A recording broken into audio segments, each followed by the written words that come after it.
নমস্কাৰ পুনৰবাৰ আপোনালোক সকলোলৈকে মোৰ চেনেলৰ ফালৰ পৰা স্বাগতম জনাইছো।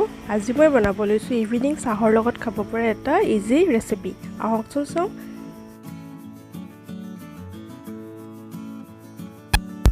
একেবাৰে ইজি আৰু খুব কম সময়তে হয়, খাবলৈ খুবেই টেষ্টি হয়। আপোনালোকে চিঅ'ৰ এবাৰ ঘৰত ট্ৰাই কৰি চাব আৰু কেনেকুৱা পায় মোক কমেণ্ট কৰি জনাব। আহক এতিয়া আমি ৰেচিপিটোলৈ আগবাঢ়ো। প্ৰথম মই দুটা আলু কাটি লৈছিলোঁ মিডিয়াম সাইজৰ। আলুখিনি মই এনেকৈ অকণমান নিমখ দি বইল কৰি লৈছোঁ।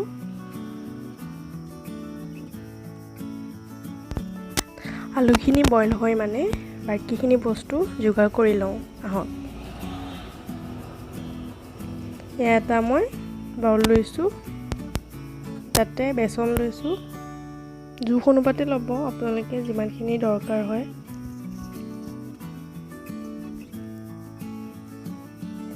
ইয়াতে এড কৰিম নিমখ, ইয়াৰ ৰেড চিলি পাউডাৰ অকণমান, জিৰা পাউডাৰ অকণমান, হালধি পাউডাৰ অকণমান। এই গোটেইখিনি এতিয়া ভালকৈ মিক্স কৰি ল'ম।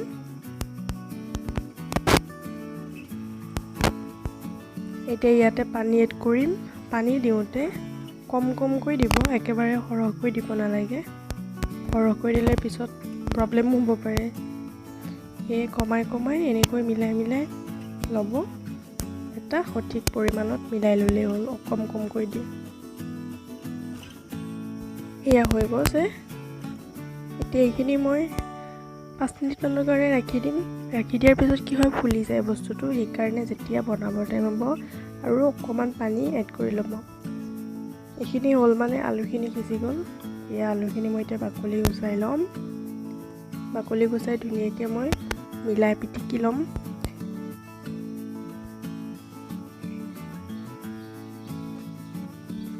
প্লেটখন একচুৱেলি সৰু হৈছিলে, সেয়ে মই এটা বাউল ল'লোঁ। এয়া কাটি লোৱা পিঁয়াজ আৰু জলকীয়া।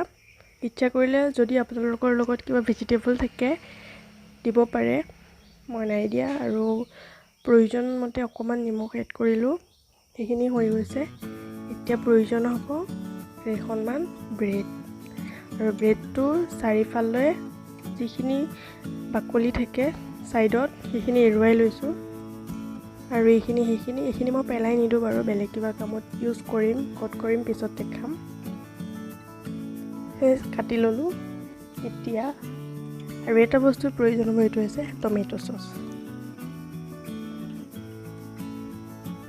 এতিয়া এনেকৈ টমেটো চচেৰে স্লাইচ এনেকৈ দুখন ল'লোঁ। দুইখনতে মিলাই লৈ এতিয়া ইয়াতে আলু যিটো পেষ্ট বনাই লৈছিলোঁ, আলুৰ পুৰটো ইয়াতে দি যাম অকণমান অকণমানকৈ। ইচ্ছা কৰিলে বেছিকৈও দিব পাৰে। এনেকৈ বাকী গোটেইখিনি ব্ৰেডতে কৰি ল'ম।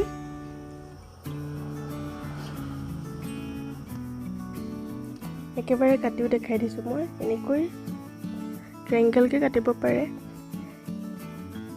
আৰু বেলেগ এটা ষ্টাইলতো কাটিব পাৰে, মই দেখাম বাৰু।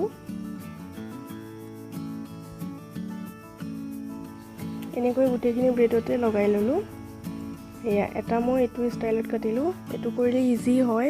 যদি ট্ৰায়েংগলকৈ কাটিবলৈ অলপ প্ৰব্লেম পায়, এনেকৈও কাটিব পাৰে। খোৱাদ একেই হয়, খালি দেখিবলৈ অনলি ফৰ বেলেগ হয়। এইখিনি হৈ গ'ল। এতিয়া মই ফ্ৰাই কৰিম। ইয়াৰ বাবে মই গেছটো অন কৰি কেৰাহীখন পাতি দিলোঁ। এতিয়া ৰিফাইন অইল দিছোঁ। তেল অকণমান বেছিকৈ প্ৰয়োজন হয়।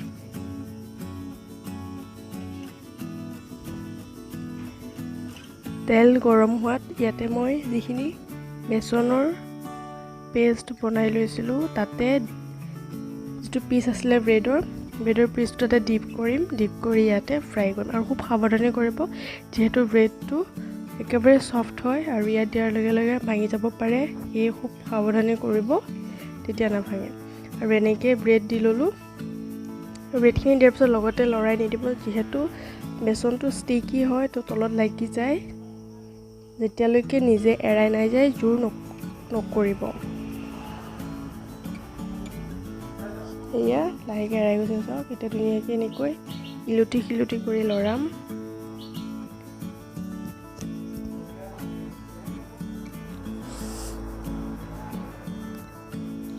এনেকৈ প্ৰায় 5 মিনিট মানতে হৈছে এইটো প্ৰথম অৱস্থাত মই জুইটো কম কৰি লৈছিলোঁ তেতিয়া ভালকৈ গুটিখিনি হৈ গৈছে তেতিয়া মই জুইটো অকমান বঢ়াই ললোঁ বঢ়াই লৈ অকমান কালাৰটো আহালৈকে ফ্ৰাই কৰিলোঁ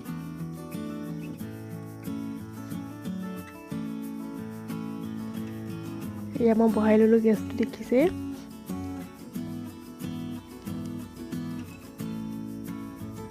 কালাৰ আহি গৈছে অলৰেডি এনে নমাব হৈ গ'ল মই এখন প্লেটত উলিয়াই ললোঁ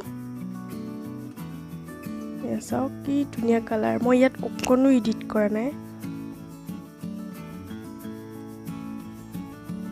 নিজে যেতিয়া আপোনালোকে বনাব তেতিয়া বুজি পাব বহুত ধুনীয়া হয় খাবলৈ মোৰ ঘৰতো এইটো খুবেই খায় আৰু ভাইটিয়েটো কৈ থাকে আৰু বনা তো তেনেকৈ গোটেইখিনি ফ্ৰাই কৰি ললোঁ একচুৱেলি বনাওঁতে বেছি টাইম নালাগে কিন্তু বস্তুখিনি যোগাৰ কৰি লওঁতে অলপ টাইম লাগে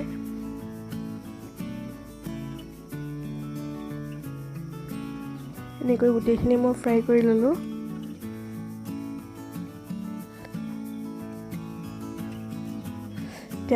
এয়া চাওক ইমান ধুনীয়া কালাৰ খাবলৈও খুব টেষ্টি হয় আপোনালোকে চিয়ৰ ট্ৰাই কৰিব আৰু গাৰ্নিচিং নিজৰ হিচাপমতে কৰিব যোনে যেনেকৈ ভাল পায় মই এনেকৈ কৰি দিলোঁ